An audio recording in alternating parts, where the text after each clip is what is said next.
This is NDTV, and you're watching Classics. Hello and welcome to the Unstoppable Indians. Every week we take a journey into the life of an outstanding Indian, a person whose talent, acumen or moral example is transforming India. The best, the finest from every field join me, Manvi Dhillon, on this show to share their life story, their journey to success, some of the knocks along the way, what made them get up and keep going, what makes them an unstoppable Indian. My guest today is India's undisputed retail king, Kishore Biani.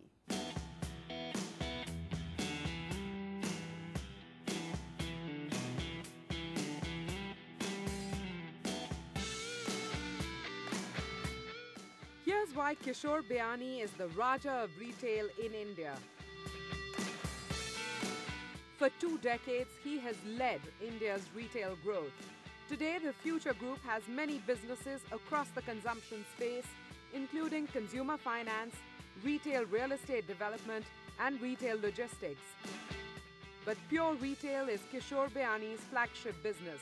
Over 12 million square feet of retail space in 71 cities and towns, in 65 rural locations, from the big bazaar hypermarkets to the central malls, from fashion retailer Pantaloons to Galaxy in the leisure and entertainment space, Kishore Biani straddles the entire retail chain. His challenge now is to adapt his growth strategy to the uncertain economic climate and lure the customer who is more cost conscious than ever. Mr. Biyani, it's a pleasure to have you on the Unstoppable Indians. Thank you so much for making the time. You know, we just can't ignore the times that we live in. So I'm going to start first off with that. The dreaded D word, the downturn. How's it treating you? I think downturn is a downturn in the sense that we were into a very different environment. The excesses which got created, I believe the excesses have been corrected. If that is a downturn, then well, it's a downturn. But I think India is a story which is calibrated growth. I think we grew a little faster in the last probably 7-8 years. And now we are recalibrating ourselves to a new reality. But if you ask me whether the consumer spendings have reduced, no. The aspirations of Indian have gone down, no. And whether there is a major change in the market scenario and consumers not spending or demoralized or very insecure, I would say no. So we are going through a period wherein there is some discretionary spend which is not happening the way it was happening maybe some years ago. But I think we are back to basics and we are learning and picking up the threads and doing business which is happening. And I think we are not building up expectations which we started building up earlier. So once you come into the real world and the real phase, I think everything is good. It's not a bad place to be in, the real world.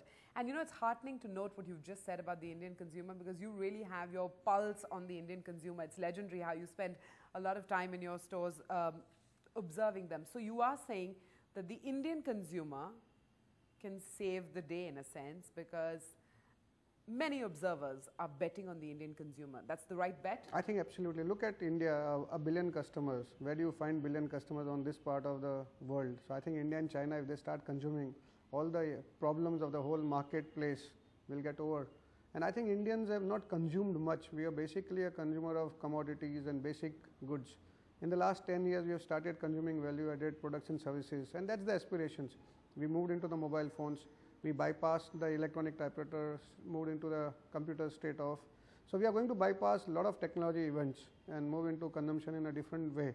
And we are seeing it happening. Like we have introduced a lot of new products into the markets. We sell more than 500,000 Persian carpets every year, which would have never sold had our shops not been there. We sell more bed sheets than everyone put together. We sell more than 750,000 bed sheets.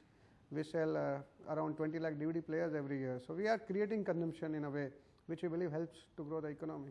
And you know, we can all testify to that based on our own personal experiences, how DVDs arrived in our life while our colleagues and friends in America were still on the videotapes. So we've all sort of anecdotally felt that change taking place. But let's talk about the Future Group. And you've said this is a reality check and it's good to be in this real space, in this real world, but you have moderated your expansion plans. Exactly what kind and how much of moderation are we talking about? I think we were in a very euphoric phase. Everything was available in plenty. There was properties coming about. There was capital which was available. There was valuations which we were getting. I think everything is moderated to a certain extent. So there is no reason why we should not moderate. I think we have been growing in the last 5 to 6 years at around 55 to 60% on terms of sales. In terms of space, we were growing maybe a little higher than that. I think the moderation has already come in because the properties are not coming about in the same manner at what we had thought earlier. So the growth is now moderated to, I would say, anywhere between 25 to 35%. And that's not a bad place to be in. 25 to 30% is definitely not a bad place to be in. But at one level, does it hurt to have to cut back? Because, you know, when there is optimism, there's excitement, you're speeding ahead, and suddenly you hit a speed breaker. Does the entrepreneur in you get frustrated? I think it's a very, very interesting question because I'm a person who has worked on creating, I call it, it's design management. How do you create things? My joy used to come out of creating something new business, new models, new retail formats, new location, new geography. So it was very different for us to work on a reverse mode now. Now we have to get joy in cutting, looking at cost, looking at different areas which we never ever looked at in a true sense. And now I think lately, I think 45 days back, I spoke to a lot of people around me and I told them I've started enjoying this. I believe this is creative destruction which I've got into now. It's interesting, isn't it? Just when you think you've seen it all and done it all, life throws you a new chapter, and you've experienced so much, and yet there is a new chapter that you're dealing with now. I think this is the most interesting phase of my career, I would say, that what we call it, destroying something which is not working, and analyzing what works, what doesn't work. You can't just do anything, whatever you wanted earlier, because earlier that we had time and a period, okay, you can stabilize in 2 years. I think there is no time available now, so we have to get results within the next 6 months. So the whole logic of doing business, the rationale has to change, and we have to cut down on so many things which we thought was necessary earlier. Mr. Biyani, tell me this, how do you actually strike the right note? Because, you know, on the one hand, there is you as an entrepreneur who's been used to being optimistic because that's how you've got so far. And then there is the environment right now which forces you to, you know, look at the downside and the negative. You don't want to get sucked either way. What do you tell yourself? How do you keep that reality check going so that you find the right path, the right balance? I think this was a question which was asked me 9 months ago, even in a Wall Street Journal, wherein I gave a very simple answer. I was an eternal optimist. I become a realist. But the realism doesn't mean you're not optimist in a sense.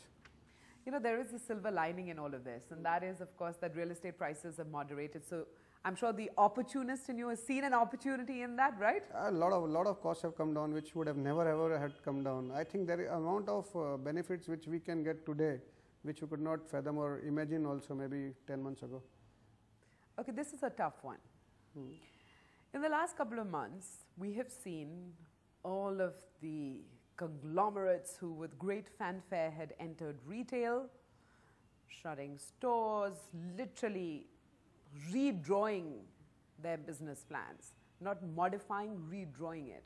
And then you have the first player in this game, Kishore Biani and the Future Group, just trimming expansion a bit. Must be a nice place to be in, especially when you look around at the competitive landscape. No, I don't think so, because I believe that we never had much. So we experimented, we opened a store, learned from it, worked on it, opened another store, learned, perfected the art of building up various formats. But I think it's all about a learning phase. We have gone through learning. Maybe we came in a little earlier, and other people are going through the learning phase. But the best thing about what I learned from them is they are all very good learners. They are learning so fast, which probably is a good sign for things to come tomorrow. So you won't say there's one thing that you have that they didn't? I think it's all about people wanting to catch up and wanting to build up scale altogether. I think that's something which people have realized that you can't build up scale overnight. And people are, I think people are now understanding your job is to emotionally interact with the consumers, product has to be interesting, the location has to be absolutely perfect. And in retail or any consumer business or a cinema as a business, out of 10, only 2 succeed. So it's absolutely normal. Let's rewind. Do you remember that exact moment when you said, this is it, retail is my calling, this is where I'm going to bet my life, my savings, my future? I think there are various moments which has come in, but yes, the queues outside the store continuously after each and every store was a very defining moment, that you are able to influence the life of millions of people in terms of how they shop, what do they want to buy. can we create consumption in the country? Can we get the golden bird title back to the country? Because consumption ultimately will lead to development. Unfortunately, in India, we have been a manufacturing-led economy, and everything leads with manufacturing. Hardly media talks about consumption, the government talks about consumption. When the Western world talks about consumption, some people have started talking about consumption. I believe the consumption growth in India is higher than the GDP growth, and that will remain so for many years to come. And you're absolutely right. It hasn't entered the mind space of the government and the media. And it's given so much importance in the US.